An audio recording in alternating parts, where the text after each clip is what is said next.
જય માતાજી ફેમિલી, કેમ છો બધાય? મજામાં? દીકરી માટે તો માણસો માનતા કરે છે કે અમારા કુળમાં કુદરત દીકરી દે છે, અને આ દીકરી દીધી તો એનાથી હંચવાતી નથી. દીકરીને તર છોડે છે, દીકરીના નિહાકા લે છે, દીકરીની હાયું લે છે, અને દીકરીને કેવી કેવી પેટ બળતરા કરાવે છે. તો એ લોકોને એમ નહીં થતું હોય કે આ આપણી જ દીકરી છે, કોઈની નથી, અને કરિયા ઉપર કુદરત કરશે એની ઉપર, તો એને એ નહીં થતું હોય કે આજે એને વેદના કેટલી થતી હશે કે એના બાપનું ઘર મૂકવું પડ્યું, ભાઈને મૂકવો પડ્યો, અને ભાઈ એક પલ પણ ન વિચાર્યું કે મારી બેન મારી ઘરે નહીં આવે તો ક્યાં જાહે. આવો કુદરતનો ન્યાય હશે?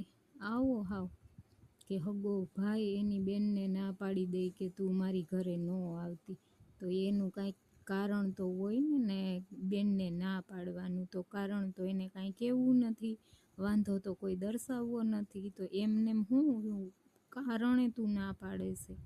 મારો કહેવાનો મતલબ એટલો થાય છે કે બેનનો વાંક બતાવ, બેનનો ગુનો બતાવ. એમને તું કઈ બાબતથી બેનને ના પાડે છે?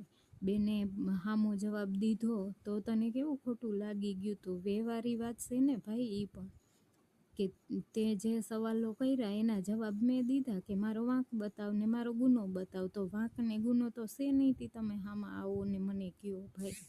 તો પછી શું કામે આવી રીતના બેનું દીકરીઓને હેરાન કરો? તમારાથી હંચવાય તો હાંચવો, નહીંતર એની ઉપર ખોટી તો તકલીફ ને મુસીબતો ન નાખો.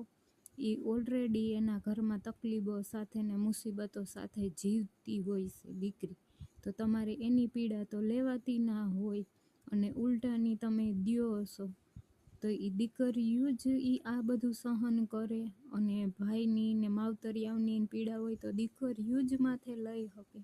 માવતરિયાઓની કે ભાઈઓની ફરજ નથી આવતી કે આપણી બેન દીકરી સેજ પણ તકલીફમાં છે તો આપણે એનો સહારો બનીએ, આપણે એનો આશરો બનીએ, કે જેથી સારી રીતના ખુશ રહી શકે. તો આવું કાંઈ ભાઈમાં નહીં આવતું હોય, અને ખુદને ભાઈ કહે છે. આવી કેવી કુદરત તારી કરામત છે કે એક બેનને નિરાધાર થઈ અને પોતાના ઘરમાં રહેવું પડે, છતાંય એ ભાઈ એને રહેવા નથી દેતો. આ કેવો નિયમ છે કુદરત તારો!